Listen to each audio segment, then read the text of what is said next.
Today I want to speak about one of South Carolina's most extensive education laws, and that would be the Read to Succeed Act. It was passed in 2014 during former Governor Haley's administration, and the whole purpose of it was just to ensure that every child could read on grade level by the end of third grade.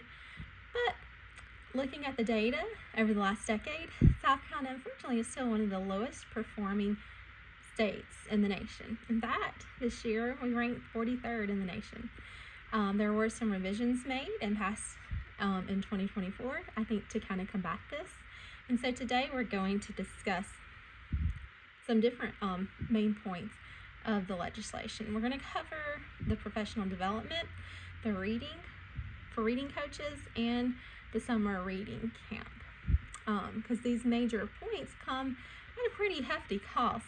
In fact, hundreds of millions of dollars have been spent since 2014 to cover the cost of hiring literacy coaches, administering these new tests, and funding summer reading camps, and all, of course, the required graduate courses for teachers. So we're going to delve into the professional development. So with the professional development, with the original 2014 Act, teachers were required to take courses. So any certified teacher all the way through high school had to take courses within 10 years to get a literacy teaching endorsement.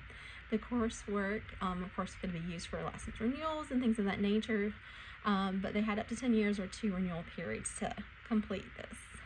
In the 2024 revision, any certified individuals who works directly or indirectly with a K-3 student had to take the course. So administrators, coaches, third grade teachers who didn't teach reading, they were are all required to take it. And it's a pretty expensive cost, with an investment of what's looks like around $42 million per the 23-24 budget briefing of the Ways and Means Committee. It's an investment for the LETRS training, and in addition to the training itself, they are given a kind of a stipend or incentive for those teachers at $500 per volume completed. And there's 2 volumes with LETRS. It takes about 2 years getting the coursework done. There's an online portion, there's a in-person or virtual portion, and then of course there's just reading and understanding the material that you're learning about. Another area that I want to discuss more in depth is reading coaches. I myself am a reading coach. This is my 3rd year as a reading coach. There are currently 723 reading coaches in the state. And per the State Department, the fiscal budget for this upcoming year has this budgeted at $39,405,656 for reading coaches. And the whole purpose of a reading coach is to support the teachers, look at data, and help achievement.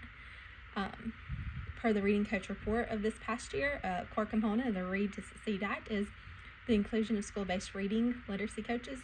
Reading coaches support teachers by providing ongoing professional development on best instructional practices to improve student achievement and literacy, and also work in classrooms alongside teachers.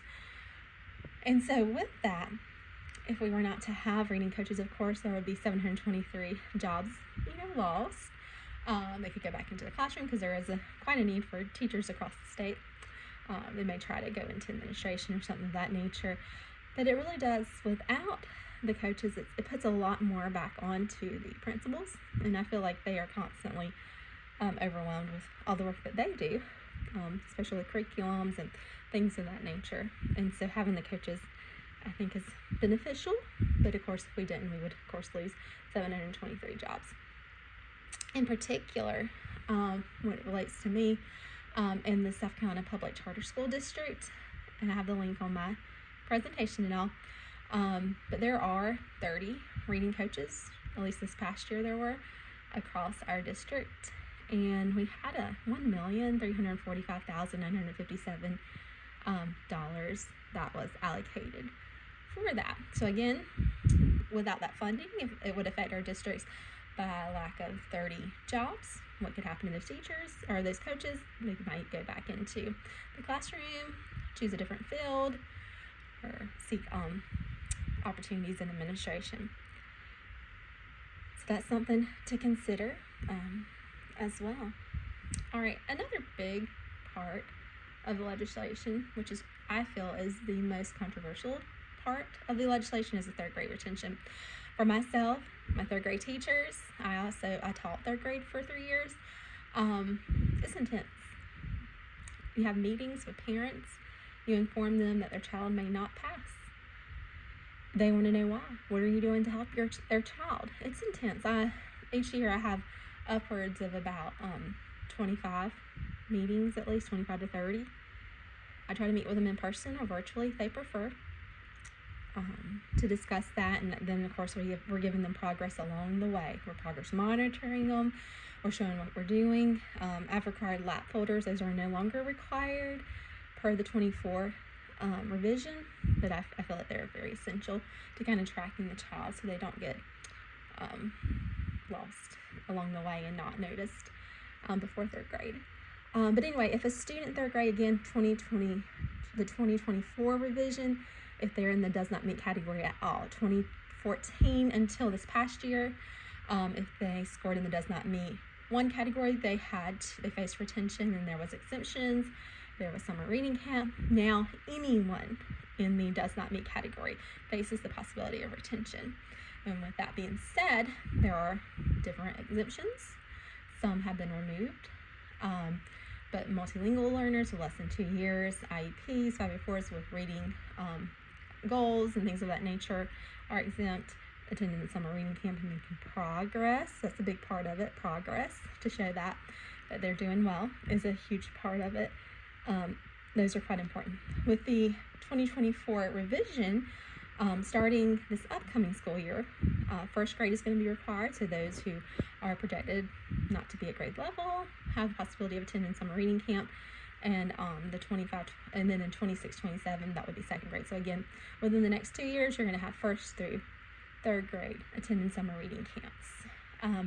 So with this projected increase in students attending camps this upcoming school year, Superintendent Weaver proposed the $30 million funds for summer reading camps, and that was approved, and so that will be distributed throughout this upcoming school year to the districts, and then from the districts to the schools. So those are some really big, again, controversial. Some critics would even add, hey, retention adds thousands to the taxpayers' cost per child. It can increase dropout rates and lower students' confidence. And sometimes it fails to really address those struggles if a child's not gone really through the MTSS process to determine what's going on to not meet their needs.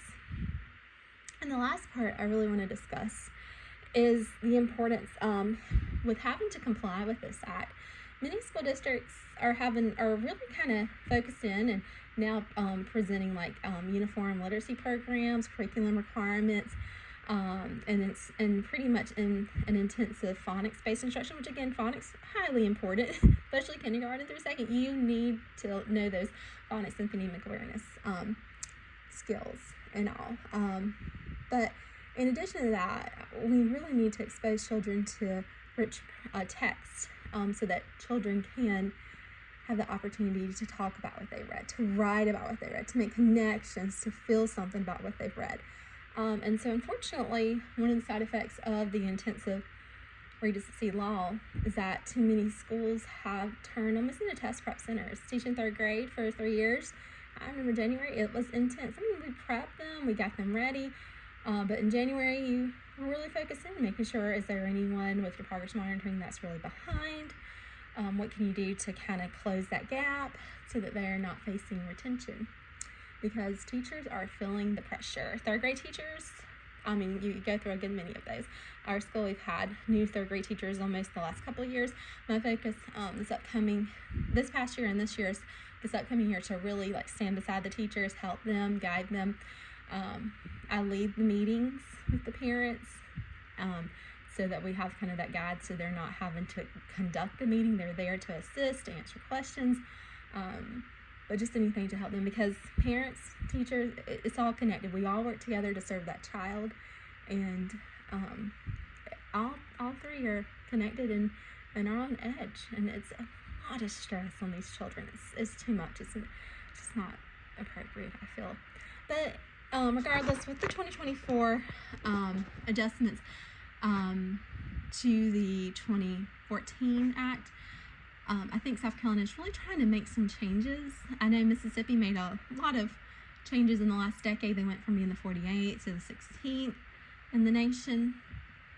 But only really time can tell if the increased requirements, funding, lots and lots of hundreds of $millions more in the years to come, how that will pan out. So we'll just have to wait and see what the data shows. Thank you.